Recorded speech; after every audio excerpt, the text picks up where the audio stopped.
everyone, I am Shaista Ansari and today in this video I am going to explain about the past perfect tense. So past perfect tense क्या होती है ये आज हम इस video में सीखने वाले हैं। तो past perfect tense की पहचान क्या होती है? तो किसी भी टेंस के सेंटेंसेस को ट्रांसलेट करने से पहले उसका रूल एंड उसकी पहचान को जान लेते हैं कि इस टेंस के अकॉर्डिंग जो भी सेंटेंसेस बनते हैं उनमें उन सेंटेंसेस के लास्ट में चुका था, चुकी थी, चुके थे आदि शब्द आएंगे। एंड इसका रूल होता है subject plus had plus verb की first form and plus object. यहाँ पर इस टेंस में एक सिचुएशन होती है। इस टेंस में एक ही सेंटेंस के अंदर टू सेंटेंसेस ज्वाइन होते हैं। अब वो टू सेंटेंसेस किस तरह से ज्वाइन होते हैं, जैसे कि यहाँ पर लिखा है कि तुम्हारे आने से पहले मैं घर जा चुका था। तो यहाँ पर यहाँ से लेकर के यहाँ तक है तो ये एक ही सेंटेंस, बट इसी एक सेंटेंस के अंदर टू सेंटेंसेस ऐड है। एक सेंटेंस हमारा यहाँ से लेकर यहाँ तक फिनिश हो चुका है। अगर हम फर्स्ट वाला सेंटेंस नहीं बोले और हम यहाँ से बोले इसको कि मैं घर जा चुका था, तो ये हमारी एक पूरी बात कम्प्लीटली बोली जा रही है। मीन्स यहाँ से लेकर के यहाँ तक का हमारा ये एक कंप्लीट सेंटेंस है। बट अगर हम इसको इसी तरह से लिख दें कि मैं घर जा चुका था, तो ये इस टेंस के अकॉर्डिंग सेंटेंस थोड़ा रॉन्ग हो जाएगा। बिकॉज इस टेंस का रूल ही ये होता है कि इसमें टू सेंटेंसेस को ज्वाइन करके एक सेंटेंस बनाया जाता है। अब जैसे कि तो अब इसको ट्रांसलेट करना स्टार्ट करते हैं। पहले इसके रूल को समझ लेते हैं।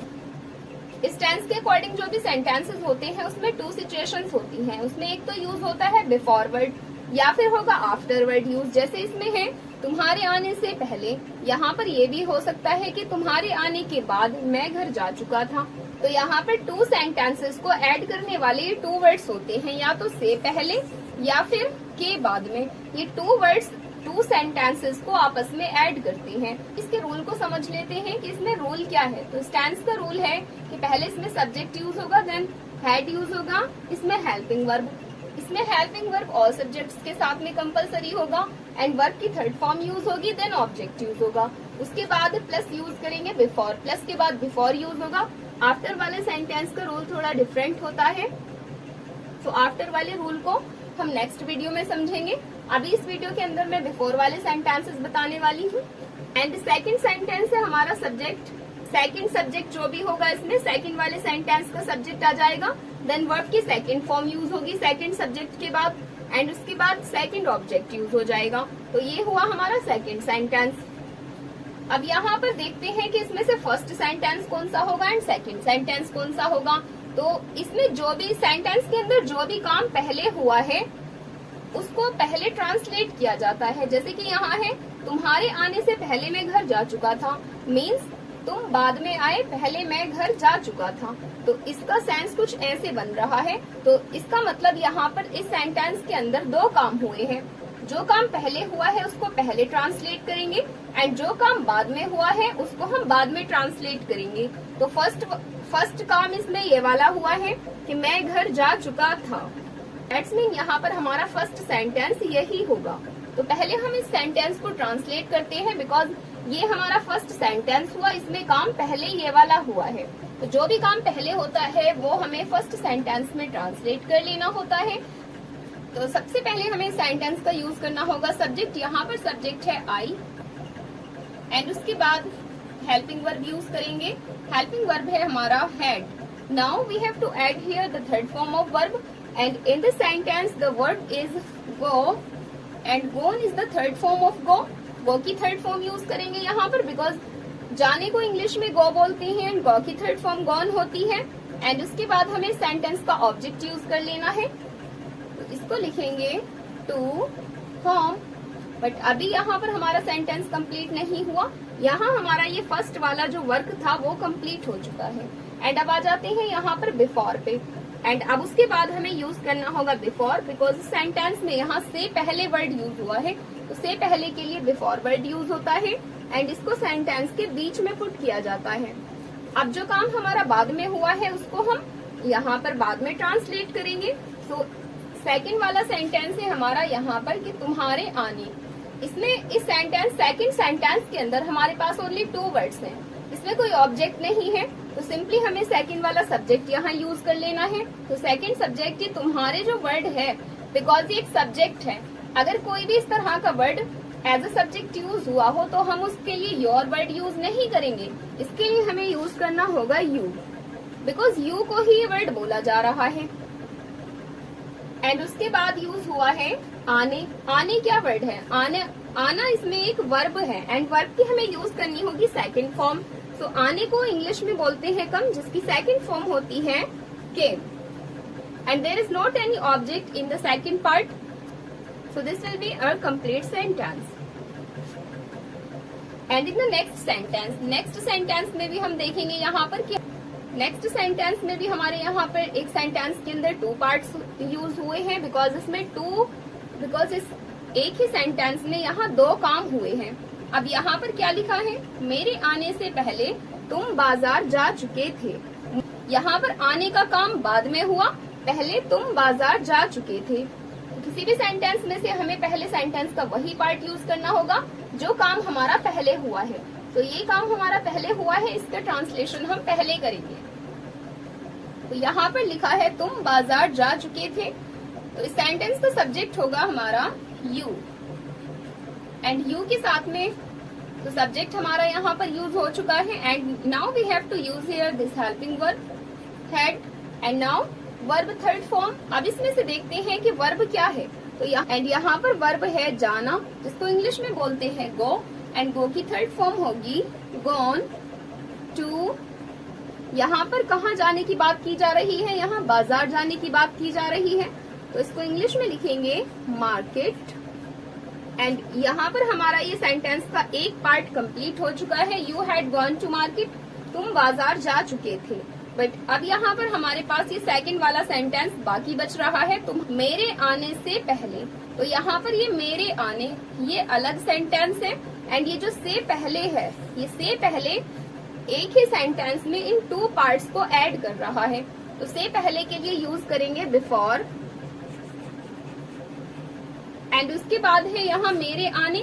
अब यहाँ ये हमारा सेकंड सेंटेंस हुआ, तो यहाँ पर हमें सेकंड सब्जेक्ट यूज करना है। ये जो मेरे वर्ड है वो मैं वर्ड से बना, बिकॉज यहाँ पर बात किसकी हो रही है? मेरे आने की। तो आई वर्ड से ये हमारा सब्जेक्ट बना है, बिकॉज सब्जेक्टिव फॉर्म में हमें यहाँ आई यूज करना है। एंड उसके बाद यहाँ वर्ब है आने। आने को इंग्लिश में कम बोलते हैं, बट हमें इस कम की सेकंड फॉर्म यूज करनी है, बिकॉज ये हमारा सेकंड वाला पार्ट है। सो कम की सेकंड फॉर्म होगी केम। तो यहाँ पर ये हमारा सेंटेंस फिनिश हो चुका है। अब बात करते हैं नेक्स्ट सेंटेंस की। तो नेक्स्ट सेंटेंस में है हमारे पास यहाँ राम के खाना खाने से पहले श्याम अपना काम कर चुका था। तो यहाँ पर भी एक ही सेंटेंस के अंदर हमारे दो काम हुए हैं। अब पहले यहाँ देख लेते हैं कि पहले हमारा कौन सा काम हुआ है, इसमें दूसरा काम कौन सा हुआ है। तो यहाँ पर एक काम तो ये हुआ है कि राम के खाना खाने से पहले श्याम अपना काम कर चुका था। अब इसमें पहले कौन सा काम हुआ है? पहले श्याम अपना काम कर चुका था, तब उसके बाद राम ने खाना खाया। मतलब राम के खाना खाने से पहले श्याम अपना काम कर चुका था। श्याम ने जब अपना काम कर लिया तब राम ने खाना खाया।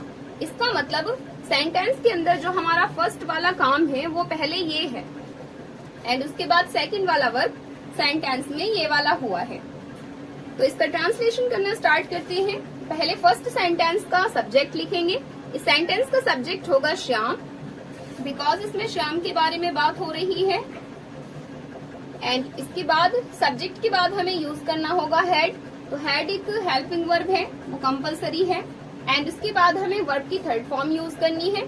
तो सेंटेंस में वर्ब होगा कर चुका। तो करना वर्ड करने से बनता है, तो करने को बोलते हैं डू, जिसकी थर्ड फॉर्म होती है डन। एंड अब यूज करना होगा हमें ऑब्जेक्ट। तो इस सेंटेंस का ऑब्जेक्ट है अपना काम, तो इसको लिखेंगे हिज वर्क। तो इस एक सेंटेंस का हमारा फर्स्ट पार्ट यहाँ फिनिश हो चुका है। एंड अब आ जाते हैं सेकंड पार्ट की तरफ। बट सेकंड पार्ट इसका तब लिखेंगे जब हम इससे पहले के लिए बिफोर वर्ड यूज कर देंगे। तो अब हमें यहाँ यूज करना होगा बिफोर। एंड उसके बाद तो सेकंड पार्ट का हमारा सेकंड सब्जेक्ट है राम। एंड यहाँ बोला गया है राम के खाना खाने, एंड उसके बाद हमें यूज करना होगा वर्ब की सेकेंड फॉर्म। तो यहाँ वर्ब क्या है, यहाँ खाना खाने की बात हुई है, तो यहाँ पर ये जो खाने वर्ड है ये है वर्ब एंड ये है ऑब्जेक्ट। तो हमें पहले वर्ब की सेकेंड फॉर्म यूज करनी है। तो ईट की सेकेंड फॉर्म होती है एट। तो ईट की सेकेंड फॉर्म होती है एट, एंड अब इसमें सिंपली हमें इसका ऑब्जेक्ट यूज कर लेना है। ऑब्जेक्ट है इसका food. And in the next sentence, यहाँ पर नेक्स्ट सेंटेंस में लिखा है वर्षा आरंभ होने से पहले विद्यार्थी स्कूल पहुंच चुके थे। अब यहाँ पर इस सेंटेंस में देखेंगे कि पहले कौन सा काम हुआ एंड बाद में कौन सा काम हुआ। तो वर्षा आरंभ बाद में हुई, पहले विद्यार्थी स्कूल पहुंच चुके थे। मीन्स जब विद्यार्थी स्कूल पहुंच चुके थे तब वर्षा आरंभ हुई, बिकॉज वो पहले ही विद्यालय पहुंच चुके थे। बिकॉज सो दैट्स मीन यहाँ पर हमारा फर्स्ट, इस सेंटेंस का फर्स्ट पार्ट जो होगा वो ये होगा विद्यार्थी स्कूल पहुंच चुके थे। तो यहाँ पर पहले हम सब्जेक्ट को यूज करेंगे। फर्स्ट पार्ट का सब्जेक्ट है हमारा स्टूडेंट्स, बिकॉज यहाँ मैनी स्टूडेंट्स की बात हुई है, ना कि ओनली वन स्टूडेंट की बात हुई है। एंड उसके बाद हैड यूज करेंगे because this is the helping verb. And now we have to use here the third form of verb, and in this sentence the verb is this word. यहाँ verb में लिखा है पहुंच चुके। पहुंचने को इंग्लिश में बोलते हैं रीच, जिसकी थर्ड फॉर्म होती है रीच्ड। एंड इस सेंटेंस का ऑब्जेक्ट होगा school. Reached the school, reached the school. तो यहाँ पर हमारा इस सेंटेंस का फर्स्ट वाला पार्ट कंप्लीट हो चुका है। एंड अभी हम यहाँ पर से पहले को यूज करेंगे बिकॉज ये सेंटेंस को, बिकॉज ये वर्ड हमारा टू सेंटेंसेस को बीच में से ऐड कर रहा है, तो हमें अब बिफोर वर्ड यूज कर देना होगा। एंड उसके बाद यहाँ पर सेकंड वाला पार्ट है हमारा वर्षा आरंभ होने। वर्षा आरंभ होने, तो सेंटेंस का सब्जेक्ट होगा वर्षा, बिकॉज हमें सेकंड पार्ट में सेकंड सब्जेक्ट पहले यूज करना है। तो सेकंड सब्जेक्ट को यूज करेंगे। वर्षा होने का सेंटेंस जब भी बनाया जाता है, इस सेंटेंस के अंदर कोई प्रॉपर सब्जेक्ट नहीं है, बिकॉज ये जो वर्षा है, वर्षा आरंभ होने, यहाँ ये लिखा है वर्षा आरंभ होने। तो आरंभ होने जो वर्ड है वो सिर्फ एक वर्ब है। एंड क्या आरंभ होने, तो वर्षा आरंभ होने। इसका मतलब यहाँ पर ये जो वर्षा है वो सेंटेंस का ऑब्जेक्ट है, तो इसमें कोई सब्जेक्ट तो है ही नहीं। अगर इसमें कोई सब्जेक्ट नहीं है तो हम सब्जेक्ट की प्लेस पर यूज करेंगे इट। एंड सब्जेक्ट हमारा यहाँ पर इट यूज हुआ है, उसके बाद हमें वर्ब की सेकंड फॉर्म यूज करनी है। तो इसमें वर्ब है आरंभ होने, जिसको बोलते हैं बिगिन। आरंभ होने को इंग्लिश में बिगिन बोलते हैं, बट उसकी सेकंड फॉर्म होती है begin. And now we have to use here the object, second object. And इस सेंटेंस का ऑब्जेक्ट है वर्षा, द रेन।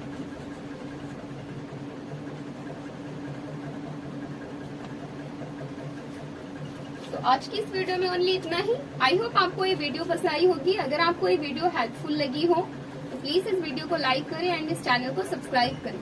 एंड अगर आपको इसी तरह के सेंटेंसेस देखनी है एंड इसी तरह की वीडियोस देखनी है तो इस चैनल पर कंटिन्यूअसली बने रहें।